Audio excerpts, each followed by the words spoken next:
hipertensão, do diabetes e de outros males que ameaçam quem vive acima do peso. Acreditar que existe alguma forma de sobrepeso saudável pode ser uma armadilha muitas vezes fatal. É o que você verá na reportagem de Ana Paula Neves.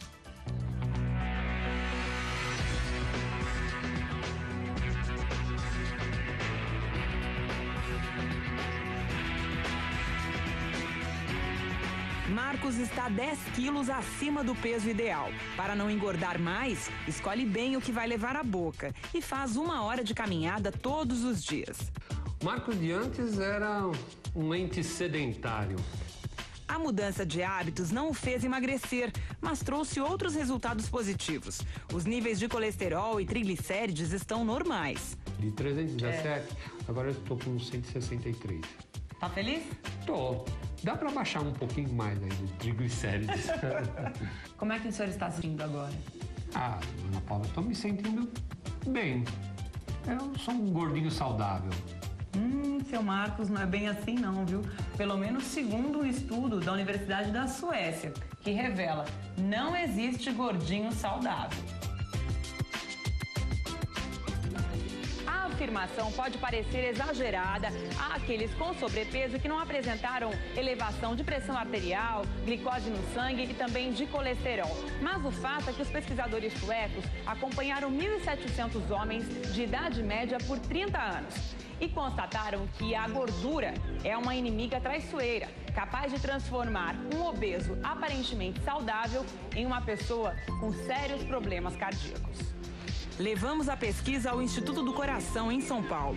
E antes de falarmos com o médico, encontramos no corredor do hospital o seu Rui, um gordinho simpático que adora pizza e acaba de descobrir que a gordura dos alimentos entupiu uma das veias que leva sangue até o coração. Não tinha problema nenhum, nem de pressão, nem de nada. Ela começou a subir de repente. Me incomodei de ser gordo, mas é que o único problema agora deu consequência, né? Essa obesidade, ela tá medindo, tá mostrando alguma coisa que a gente não consegue medir no sangue de uma forma muito fácil. Muito provavelmente um excesso de inflamação no sangue, inflamação nos vasos, que acaba predispondo. E um alerta para os médicos que muitas vezes, dependendo da situação, medicamentos preventivos podem começar a ser utilizados precocemente, em adição, obviamente, a uma alimentação saudável e atividade física.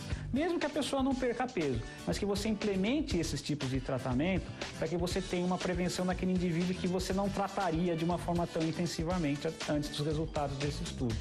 Quantos quilos a mais são motivo para começar a se preocupar?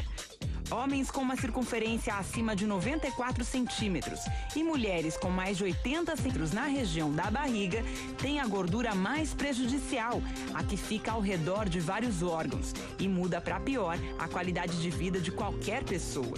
Perna fina, braço fino e barrigão é realmente um convite a longo prazo para problemas de risco de diabetes grande, risco de derrames e risco de infartos. Seu Vandelson tinha um barrigão. Quem não gosta de uma picanha? A gordura da picanha quase fez o coração dele parar e as sobremesas deixaram o diabetes como herança. Seu Vandelson emagreceu 18 quilos. Para perder mais 10, deixou os abusos no passado. Não bebo mais e as picanhas a gente deu um jeito porque não é sempre que pode, mas de vez em quando um churrasquinho tem que sair. Ele descobriu antes dos pesquisadores suecos que é muito arriscado ser gordinho e prefere outro termo. Agora eu estou mais esbelto. Melhor? Graças a Deus, muito melhor.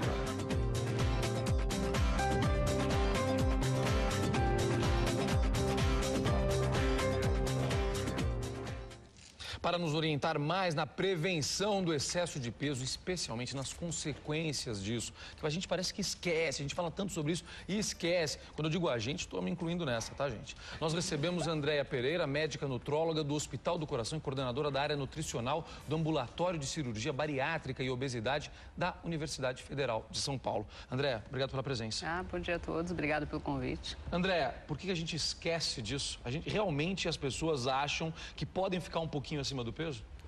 As pessoas acham que pode ficar um pouquinho acima do peso, porque muitas vezes os exames laboratoriais estão bons, ela não tem diabetes, ela não tem hipertensão, ela não tem problema de colesterol. Então, tudo isso acaba mascarando um aumento de risco para doenças que essas pessoas têm. Mas não importa exames bons simplesmente, né? Isso não é suficiente para a gente ter uma garantia de que não teremos um problema mais grave. Não, isso não é suficiente, porque assim, sempre que você está acima do peso, você tem um risco aumentado por uma série de doenças. E quanto maior for esse excesso de peso, maior o risco. Mesmo que os exames não mostrem nada? Mesmo que os exames não mostrem nada, né? É muito comum a pessoa falar assim, nossa, mas fulano foi internado, teve um infarto, teve um derrame, e os exames deles eram todos bons, ele acabou de fazer um check-up, o que aconteceu? Né? E geralmente essas pessoas estão acima do peso, né?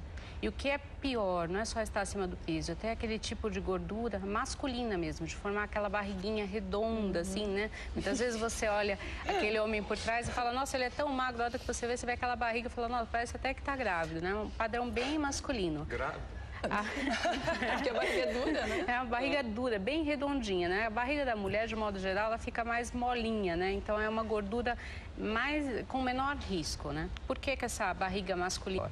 Porque é uma gordura que fica entre os órgãos abdominais, entre o intestino, fígado, rim, e essa gordura é pior, aumenta mais o risco. E para a mulher? Porque a mulher também, depois de uma certa idade, tem mais dificuldade de perder peso nessa região abdominal, e depois que a gente tem filho, não fica a mesma coisa, né? Também tem um risco grande? Tem um risco grande, mas ainda é menor do que o risco do homem. A mulher, até a menopausa, ela é protegida. Então, ela forma realmente mais essa gordurinha nessa região da metade da coxa até a cintura, né? Mas ela não tem essa gordura intraabdominal, que a gente chama. A partir da menopausa, com a perda do estrógeno, com a diminuição do estrógeno, nós deixamos de ser protegidas. Doutora, então quais as dicas para se evitar a obesidade?